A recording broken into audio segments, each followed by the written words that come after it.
واصحابہ اجمعین اما بعد اللہم علمنا ما ينفعنا وانفع علما رب اشرح لی صدری ویسر لی امری واحلل عقدۃ من لسانی یفقہوا قولی رب زدنا علما۔ محترم ناظرین، آپ احباب کے ساتھ مشاورت کے بعد ہم نے یہ فیصلہ کیا کہ چھٹیوں کے ان ایام کو غنیمت جانتے ہوئے ان میں سیرت کے اسی سلسلے کو پھر سے شروع کرتے ہیں جو ہم نے پینڈنگ کیا تھا، یعنی تقریباً ایک ہفتہ مدرسے سے ہمیں ایک ہفتہ چھٹی ہے، اور اس چھٹی کے دوران انشاءاللہ ہم سیرت رسول اللہ صلی اللہ علیہ وسلم کا جو سبق ہم نے ادھورا چھوڑا تھا اس کو مکمل کریں گے۔ سیرت کے بارے میں نبی علیہ السلام کی بعثت سے پہلے کے معاملات، رسول اللہ صلی اللہ علیہ وسلم کے دور میں مکہ کے حالات، پھر آپ کی بعثت، رسول اللہ صلی اللہ علیہ وسلم کا خاندانی پس منظر، پھر نبی علیہ السلام کی دعوت دین، اس میں چیلنجز، لوگوں کے معاملات رسول اللہ صلی اللہ علیہ وسلم کے ساتھ، آزمائشیں، دیگر چیزیں، صحابہ کی ہجرتیں، اور اس کے بعد نبی علیہ السلام کی مدینہ کی طرف ہجرت۔ ان سارے معاملات کے بعد ہمارا سبق پہنچا تھا رسول اللہ صلی اللہ علیہ وسلم کی ہجرت کر کے مدینہ آمد تک، کہ نبی علیہ السلام ہجرت کر کے مدینہ تشریف لے آئے تھے۔ نبی علیہ السلام کی مدینہ کی جو زندگی ہے، مدنی زندگی، وہ 3 مراحل پر یعنی پائی جاتی ہے۔ ان میں سے پہلا مرحلہ جب نبی علیہ السلام نے مدینہ آ کے لوگوں کو دین کی تبلیغ کی، تو نبی علیہ السلام کے سامنے جو فتنے، جو آزمائشیں کھڑی تھیں، اور مکہ کے لوگوں کا رسول اللہ صلی اللہ علیہ وسلم کا پیچھا کرنا، آپ کو دھمکیاں دینا، تکلیف پہنچانے کی کوشش کرنا، یہ سلسلہ 6 ہجری تک چلا، یعنی صلح حدیبیہ تک۔ یہ پہلا مرحلہ ہے۔ اور دوسرا مرحلہ صلح حدیبیہ سے لے کے فتح مکہ تک، یہ قدر آسان مرحلہ تھا۔ اور تیسرا مرحلہ ہے فتح مکہ کے بعد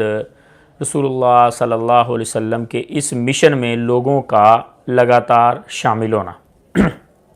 حضرت آواز وغیرہ ٹھیک آ رہی؟ کوئی کمنٹ وغیرہ چیک کر لیں، اگر کوئی ایشو ہوا تو کمنٹس میں بتا دیں گے لوگ۔ ٹھیک آ رہی؟ چلیں جی۔ تو مدنی زندگی کے اندر پہلا جو مرحلہ ہے کہ ہجرت رسول اللہ صلی اللہ علیہ وسلم کر کے جب مدینہ آئے،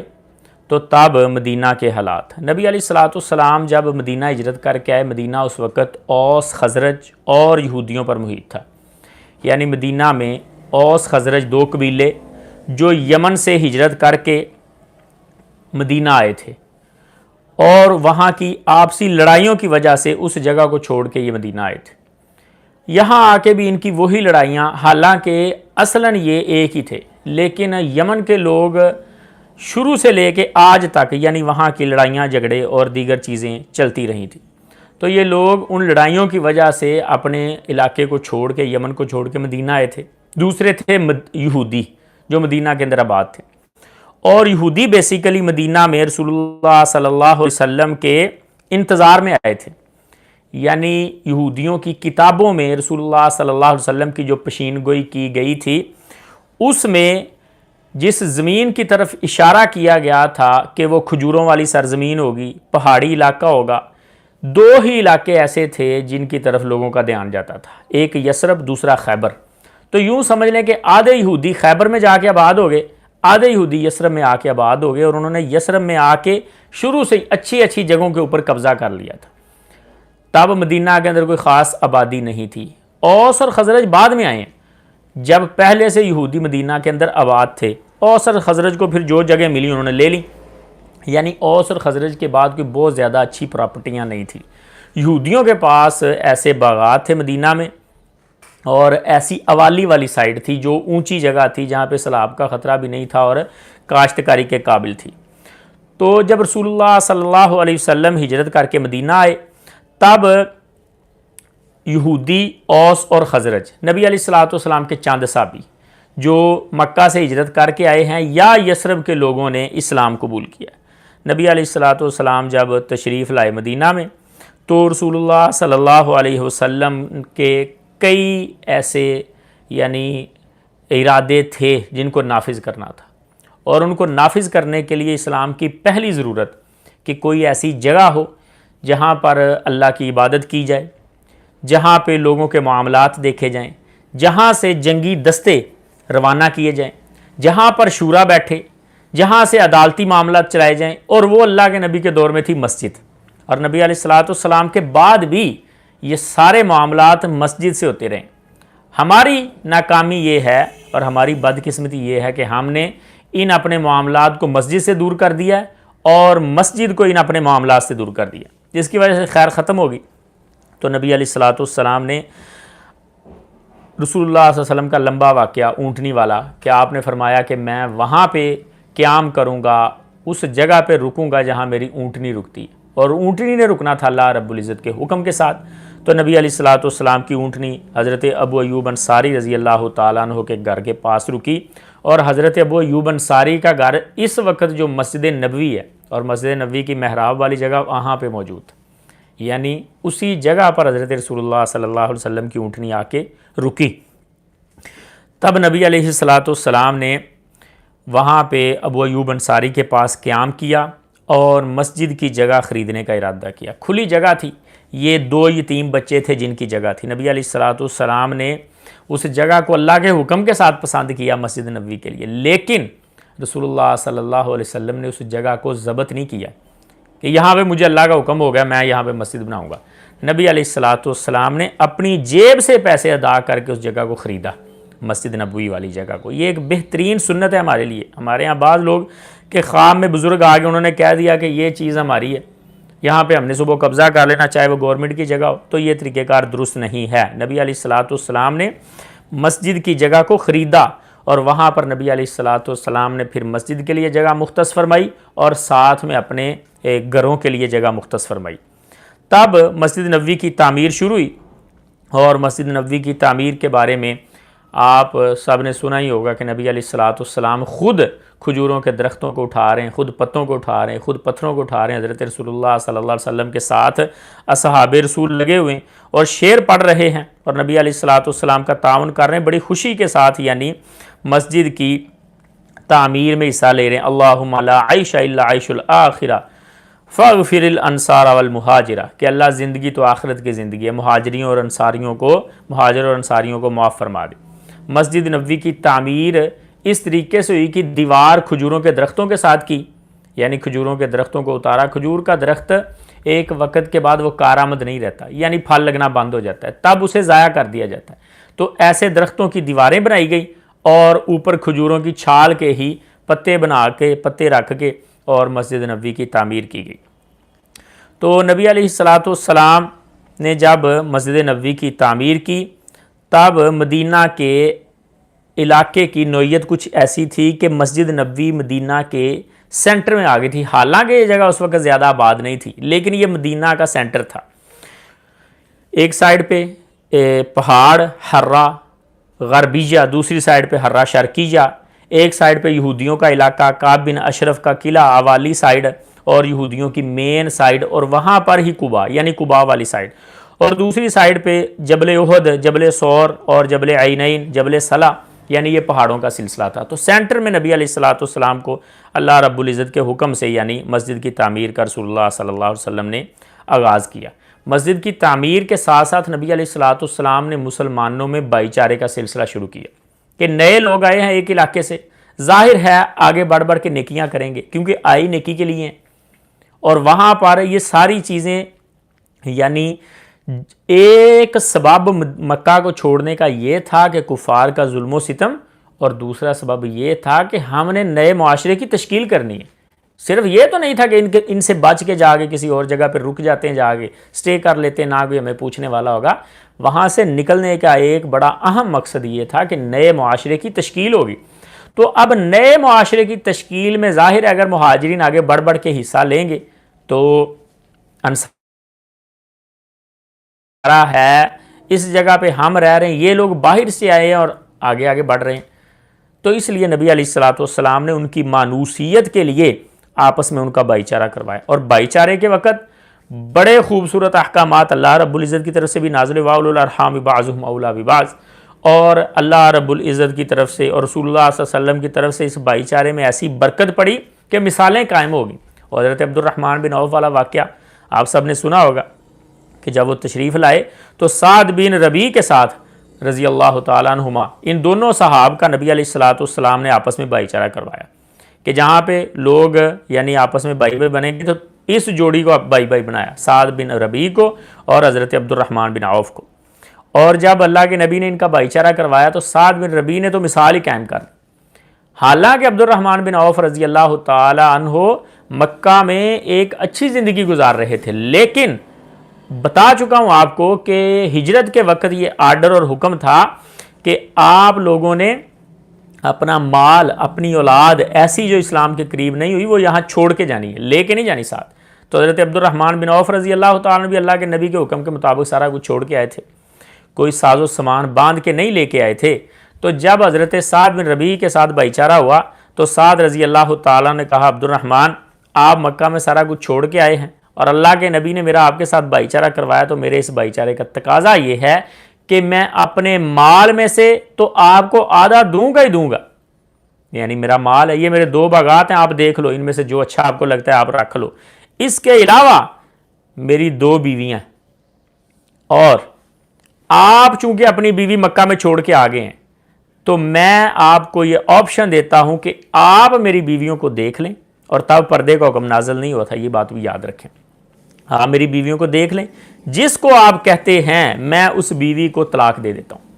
آپ اس کے ساتھ شادی کر لیں۔ حضرت عبد الرحمن بن عوف رضی اللہ تعالیٰ نے ساری بات کو سنا، اور ساری بات کو سننے کے بعد حضرت عبد الرحمن بن عوف رضی اللہ تعالیٰ نے استغنا اختیار کیا، خودداری اختیار کی۔ اور استغنا بہت بڑی نعمت ہے، یہ بات یاد رکھیں۔ استغنا غنا سے بڑی نعمت، ایک ہے مالداری، پیسے کا ہونا، اور دوسرا ہے کہ نفس کی مالداری، بندہ یہ فیل کرے اور کروائے کہ الحمدللہ میں بڑا ایزی ہوں، میں بڑا خوش ہوں، میرے پاس اللہ کا فضل ہے۔ حضرت عبد الرحمن بن عوف نے استغنا کا مظاہرہ کیا، اور عبد الرحمن بن عوف نے کہا کہ اللہ آپ کے مال میں بھی برکت دے، اللہ آپ کے اہل میں بھی برکت دے، آپ مجھے صرف بازار کا راستہ بتا دیں، میں بازار میں جا کے خود محنت کر لوں گا۔ اور حضرت عبد الرحمن بن عوف رضی اللہ تعالیٰ عنہ کے پاس ایک سونے کی گٹھلی کے برابر چھوٹا سا پیس تھا، کھجور کی گٹھلی کے برابر۔ عبد الرحمن بن عوف رضی اللہ تعالیٰ نے جا کے کاروبار کیا، اور عبد الرحمن بن عوف کہتے ہیں اللہ نے مجھے اتنی برکت دی کہ میں مٹی کو بھی ہاتھ لگاتا تھا، اللہ اس کو سونا کر دیتا تھا۔ یہ ایک سبب برکت کا استغنا بھی ہے، جب بزنس مین بندہ لوگوں کے سامنے اپنے رونا شروع کر دیتا ہے، یا کوئی بھی معاشرے کا فرد، میرے تو حالات ہی کچھ نہیں، میرا تو گزارا ہی نہیں ہو رہا، تب اس کے کاروبار سے برکت اٹھ جاتی ہے۔ جب استغنا اختیار کرتا ہے کہ اللہ کا بڑا فضل ہے میرے اوپر، تب اس کے کام میں برکت ہوتی ہے۔ اور عبد الرحمن بن عوف رضی اللہ تعالیٰ عنہ کے مال میں اللہ نے اتنی برکت دی کہ چند ہی دنوں کے بعد عبد الرحمن بن عوف نے شادی کر لی۔ نبی علیہ الصلوۃ والسلام کے پاس تشریف لائے،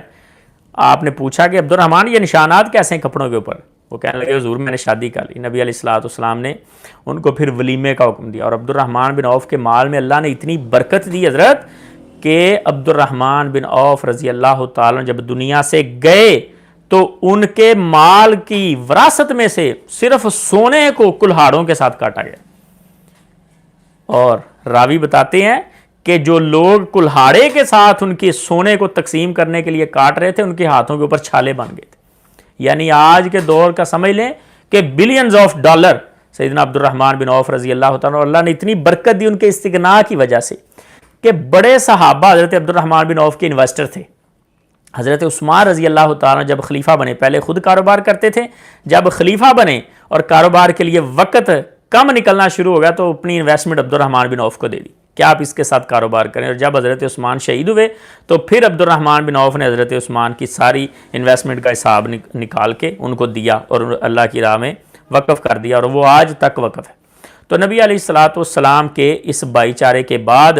صحابہ میں مدینہ کے اندر ایک بہت اچھی ہوا شروع ہو گئی، لیکن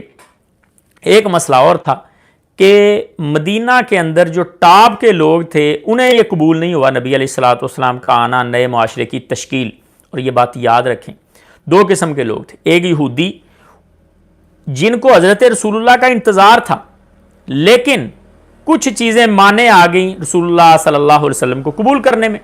اور ان میں سے ایک بہت بڑی اہم وجہ یہ تھی کہ رسول اللہ صلی اللہ علیہ وسلم کے بارے میں یہودیوں کو جو پیشین گوئی تھی وہ تھی کہ رسول اللہ صلی اللہ علیہ وسلم آخری نبی حضرت ابراہیم کی نسل میں سے ہوں گے۔ اب حضرت رسول اللہ سے پہلے ابراہیم علیہ السلام کی نسل میں سے جتنے بھی انبیاء آئے ہیں سارے حضرت اسحاق علیہ السلام کی لڑی سے ہیں، یعنی ابراہیم علیہ السلام کے دو بیٹے اسحاق اور اسماعیل، سارے بچے اسحاق علیہ السلام کی نسل میں سے آئے ہیں،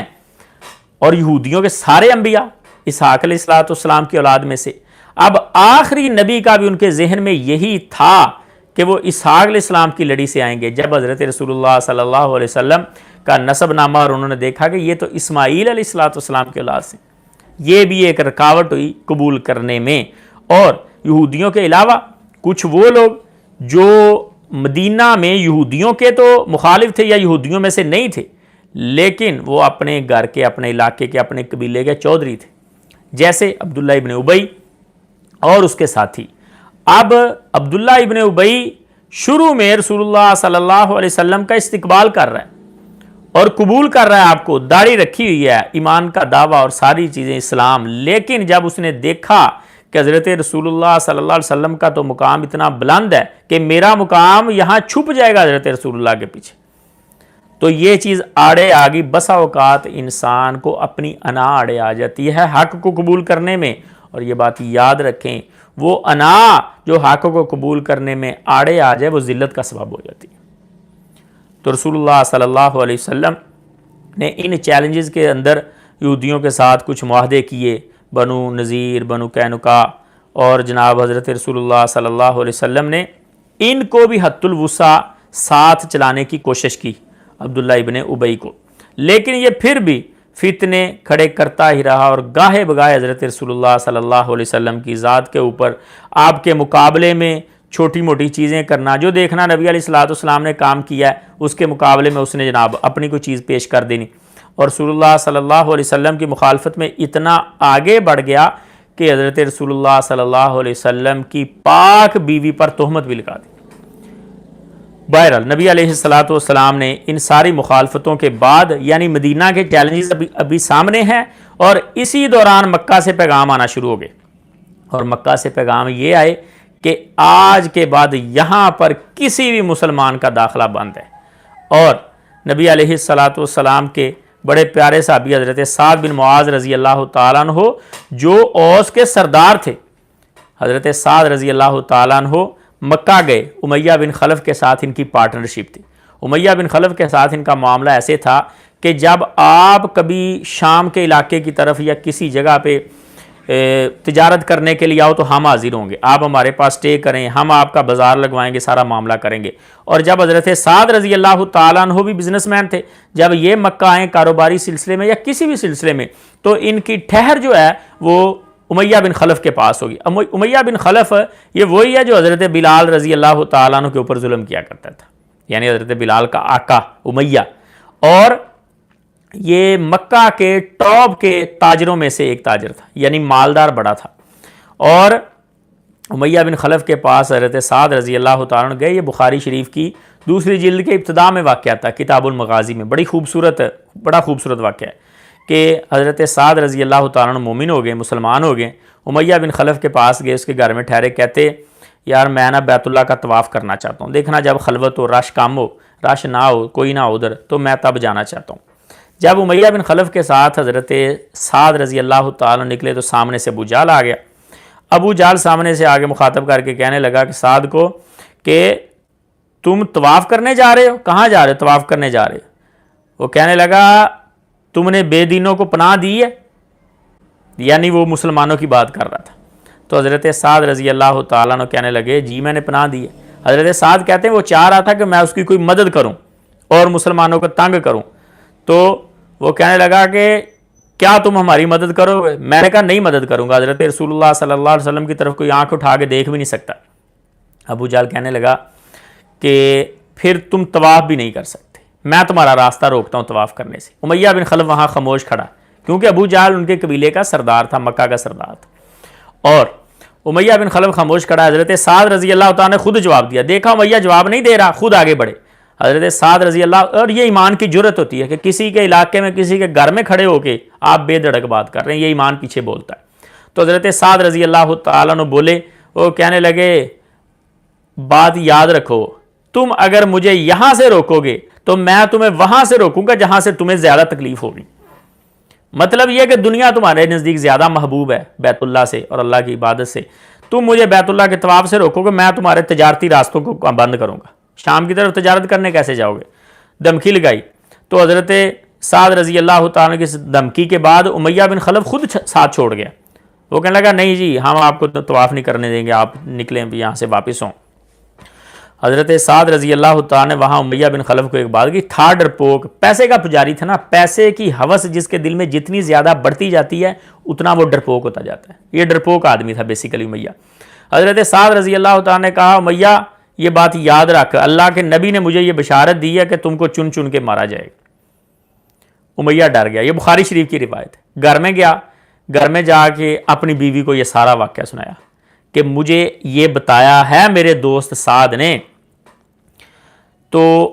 میں تو اب اپنی تیاری کرنے لگا ہوں، مجھے کہیں جانے نہ دینا،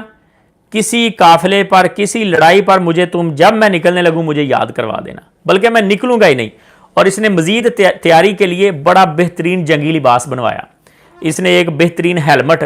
اور جناب اپنی ساری زرہ لوہے کا لباس بنایا، صرف اس میں دیکھنے کی آنکھ کی جگہ رکھی، باقی سارا وی آئی پی اس نے لباس بنایا۔ جب غزوہ بدر کا موقع آیا نا، یہ بخاری شریف کی روایت کتاب المغازی میں، جب غزوہ بدر کا موقع آیا اور نکلنے لگے یہاں سے مکہ سے، اس کی بیوی نے اسے یاد کروایا۔ اس کی بیوی کہتی کہ تمہیں یاد نہیں ہے تمہارے دوست نے جو مدینہ سے آیا تھا سعد، اس نے کیا کہا تھا؟ امیہ کہتا مجھے یاد ہے، اللہ کی بندی تو بے فکر ہو، مجھے بڑی اچھے طریقے سے یاد ہے، میں نے دیکھ لباس کیسا ڈیزائن کروایا اس کے لیے، مجھے کوئی ہاتھ نہیں لگائے گا، اور دوسری بات میں پیچھے پیچھے رہوں گا، میں آگے جاؤں گا ہی نہیں لشکر میں۔ لیکن اللہ کے نبی کی پشین گوئی تھی، اور جنگ بدر کے اندر اس کا وہی حصہ جو آنکھ والا حصہ باقی تھا، اسی میں سے صحابی نے نیزہ مارا اور سیدھا آنکھ کے اندر گھسا اور یہ وہاں پہ مر گیا۔ اور وہی اس کا لباس جو ہیلمٹ تھا وہ غنیمت کے طور پہ صحابہ میں تقسیم ہوا، بعد میں وہ ہیلمٹ حضرت رسول اللہ صلی اللہ علیہ وسلم کو ملا، کیونکہ وہ بڑا محفوظ تھا، اور اللہ کے نبی نے وہ ہیلمٹ جو جنگ کے اندر بدر کے اندر امیہ نے پہنا تھا اسپیشل تیار کروا کے حضرت رسول اللہ نے احد میں پہنا تھا، اور اسی ہیلمٹ کا وہ لوہا رسول اللہ صلی اللہ علیہ وسلم کے یہاں پہ زخم کا سبب بنا تھا جو اندر گھسا تھا۔ بہرحال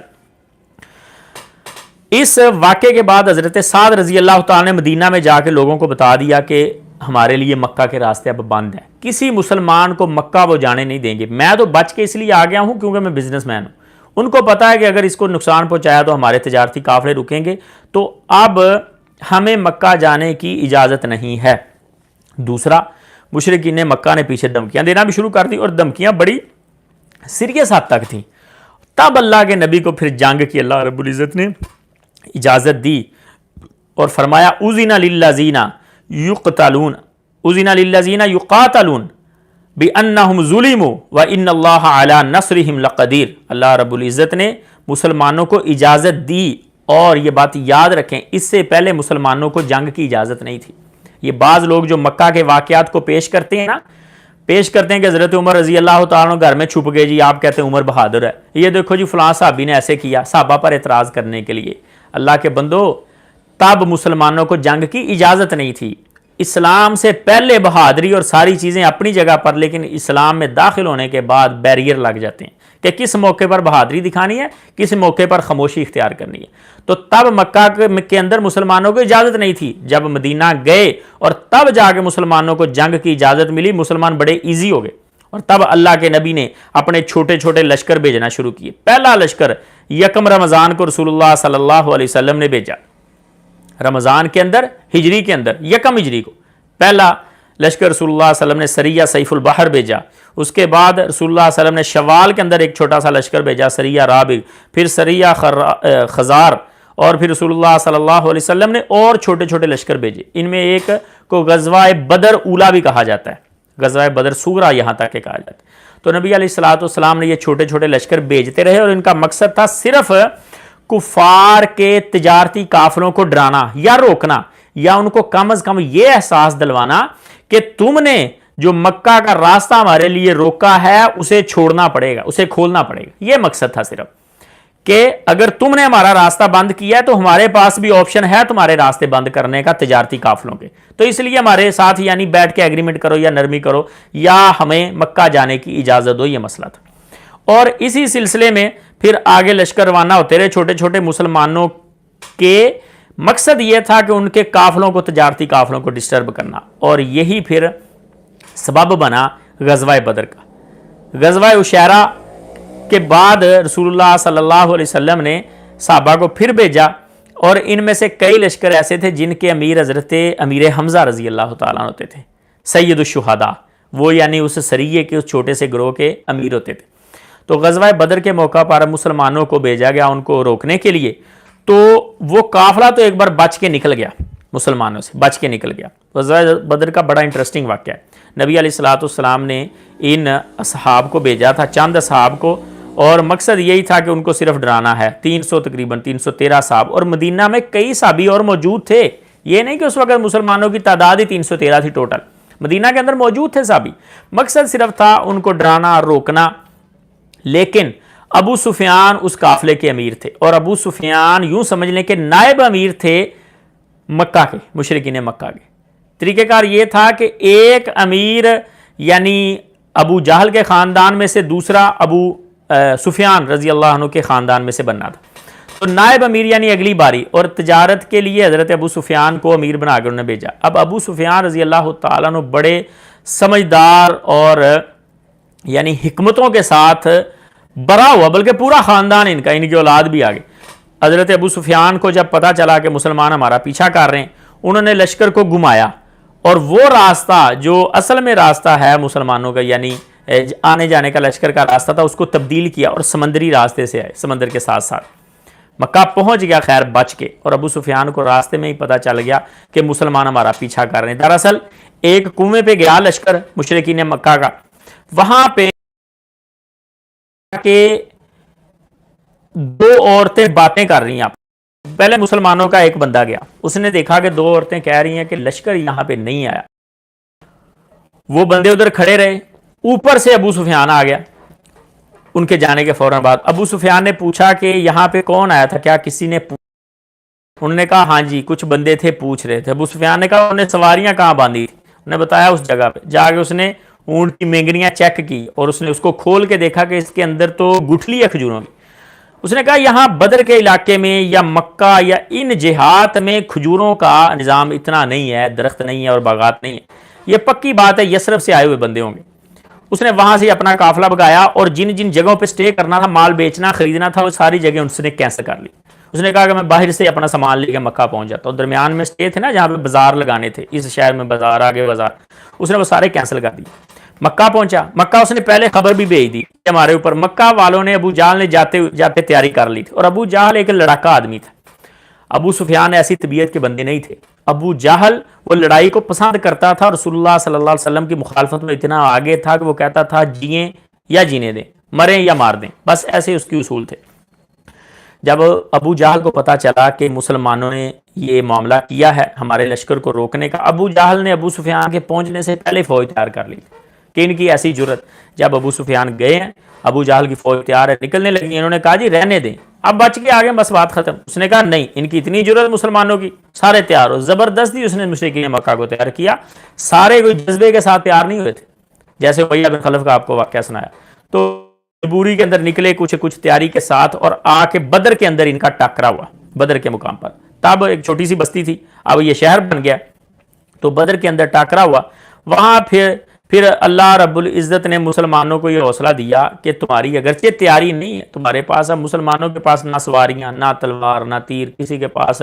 ایک چیز ہے کسی کے پاس نہیں، ایون کہ کئی اصحاب رسول صلی اللہ علیہ وسلم چھڑیوں کے ساتھ بھی لڑے، یعنی کھجور کی انہوں نے بڑی سی ایک چھڑی ہاتھوں کو سائڈ سے صاف کیا اور اسی کو تلوار بنا لیا، اس کے ساتھ لڑ رہے ہیں۔ تو نبی علیہ الصلوۃ والسلام کو اللہ رب العزت کی طرف سے یہ پیشین گوئیاں مل گئی کہ ہم فرشتوں کو نازل کریں گے اور اللہ رب العزت نے فرشتوں کو نازل کیا بھی بدر میں، قرآن مجید میں بھی اس کا ذکر آتا ہے، اور صحابہ بھی بیان کرتے ہیں، صحابہ کہتے ہیں کہ ہم نے فرشتوں کے اترنے کی باقاعدہ آواز سنی، کہتے ہیں ایسے ہمیں آواز آئی جیسے مکھیاں بن بناتی ہیں بڑی کثیر تعداد میں، اور ایک صحابی کہتے ہیں ایسے ہم نے آواز سنی جیسے زنجیر کو کسی پتھر کے اوپر پھینکا جائے اور کھینچا جائے، اور اس سے بھی بڑھ کے ایک صحابی کہتے ہیں میں ایک کافر کے پیچھے لگا اور وہ کافر درخت کے پیچھے ہو گیا، میں اوپر سے ہو گیا اس کو پکڑنے لگا، وہ ادھر مرا پڑا، کوئی ہمارا ادھر بندہ نہیں، وہ مرا پڑا ہے، مجھے تب یقین ہو گیا کہ یہ اللہ کے فرشتے ہیں۔ اور کئی صحابہ یہ کہتے ہیں کہ ہم نے دیکھا کہ مسلمانوں کی صفوں میں سواری کے اوپر سوار پگڑی پہنے ایک شخص ہے، ہم نہیں پہچانتے یہ کون ہے جو ہماری طرف سے لڑ رہا ہے، وہ اللہ کے فرشتے سے پگڑیاں باندھ کے نازل ہوئے تھے جنگ بدر کے اندر۔ اور نبی علیہ السلام کی دعائیں جاری رہی، رسول اللہ صلی اللہ علیہ وسلم کے لیے وہاں پہ خیمہ لگایا گیا جس کو مسجد عریش کہتے ہیں، اب وہاں پہ مسجد تعمیر، رسول اللہ صلی اللہ علیہ وسلم نے وہاں پہ نماز شروع کی، اور حضرت رسول اللہ صلی اللہ علیہ وسلم نے مسلمانوں کے لیے دعا کی، مسلمان لڑ رہے ہیں، اللہ کے نبی دعا کر رہے ہیں، اور اللہ رب العزت نے مسلمانوں کو ایسی تاریخی فتح دی اور ایسی ذلت سے دو چار کیا ان کفار کو، جیسے کہ امیہ بن خلف کا موت کا آپ کو واقعہ سنا دیا، ابو جہل کی موت کا بڑا عجیب واقعہ ہے کہ نبی علیہ السلام کے ایک صحابی بتاتے ہیں کہ میں کھڑا سامنے دیکھ رہا، ابھی جنگ کی تیاری ہو رہی ہے، صفیں سیدھی ہو رہی ہیں، اور کہتے ہیں کہ میری دائیں سائڈ سے ایک بچے نے ہاتھ پکڑا اور دوسرے بچے سے چھپا کے میرے کان میں پوچھ رہا ہے کہ چاچو مجھے یہ بتاؤ ابو جہل کون ہے؟ کہتے میں نے کہا کیوں کیا ہوا؟ کہتا مجھے پتا چلا کہ وہ اللہ کے نبی کو گالیاں نکالتا ہے۔ دوسرے بچے نے پوچھا، معاذ اور معوذ دونوں بھائی افرا کے بیٹے، اس دوسرے بچے نے پوچھا کہ چاچو مجھے بتاؤ کہ ابو جہل کہاں؟ میں نے کہا بتاتا ہوں۔ کہتے ہیں کہ جیسے وہ سامنے آیا میں نے اشارہ کیا، ابھی میری انگلی ابو جہل کی طرف ہوئی ہے، یہ دونوں شوٹر بھاگے وہاں سے اور جا کے انہوں نے ابو جہل کو گرا دیا، پہلے سامنے اس کی سواری کی اگلی ٹانگوں پہ وار کیا، وہ نیچے گرا، اور دوسرے بچے نے مار اس کو گرا دیا۔ اور ایک ابو جہل کے لیے یہ تکلیف کی چیز تھی کہ جو دو بچوں نے مار دیا، اور دوسری تکلیف کی چیز یہ تھی کہ ابو جہل ابھی تڑپ رہا ہے، بچوں نے تڑپتا ہوا عدم ہویا چھوڑ دیا۔ اور عبداللہ ابن مسعود رضی اللہ تعالیٰ عنہ، وہ عبداللہ ابن مسعود جو مکہ میں موجود ہیں، ابو جہل نے حضرت رسول اللہ صلی اللہ علیہ وسلم کی کمر کے اوپر اونٹ کی اوجری رکھ دی، حضرت رسول اللہ نماز پڑھ رہے ہیں بیت اللہ کے صحن میں، ابو جہل نے اوجری رکھ دی، حضرت عبداللہ ابن مسعود کی جرت نہیں ہو رہی کہ آگے ہوگی اوجری پیچھے کر دیں، یعنی اتنے کمزور اور اتنا ڈر ابو جہل اور اس کے لوگوں کا۔ حضرت عبداللہ ابن مسعود آئے آ کے سیدہ فاطمہ رضی اللہ تعالیٰ عنہ کو بتایا کہ حضرت رسول اللہ صلی اللہ علیہ وسلم کے ساتھ یہ معاملہ ہوا ہے۔ حضرت فاطمہ گھر سے گئیں اور انہوں نے جا کے اس اوجری کو کیا اور ان کو برا بھلا کہا۔ وہ عبداللہ ابن جو ابو جہل کے سامنے بولنے کی طاقت بھی نہیں رکھتے تھے، وہ گئے اور ابو جہل کو دیکھتا آدھ مرا ہوا دیکھا تو عبداللہ ابن مسعود رضی اللہ تعالیٰ نے پکڑ لیا اس کو، اس کی گردن اتارنے لگے۔ ابو جہل لاچاری میں اور تو کچھ کہہ نہ سکا، آگے سے کہتا کہ میری گردن اتارنے لگے ہو تو گردن ذرا نیچی کر کے کاٹنا، یعنی نیچے سے رکھ کے کاٹنا تاکہ گردن بڑی لگے اور پتہ چلے کہ کوئی سردار مرا ہے۔ تو عبداللہ ابن مسعود نے پھر اس کی گردن کاٹی، ٹھیک چل رہا حضرت۔ تب اس کے بعد رسول اللہ صلی اللہ علیہ وسلم نے ان مشرکین مکہ کے سرداروں کو سب کو کھینچا، اور مزید اذیت کے لیے حضرت رسول اللہ صلی اللہ علیہ وسلم نے کہا کہ ان کو یہاں کنووں میں پھینکا جائے، اور کنووں میں پھینک کے حضرت رسول اللہ صلی اللہ علیہ وسلم نے کنووں کے اوپر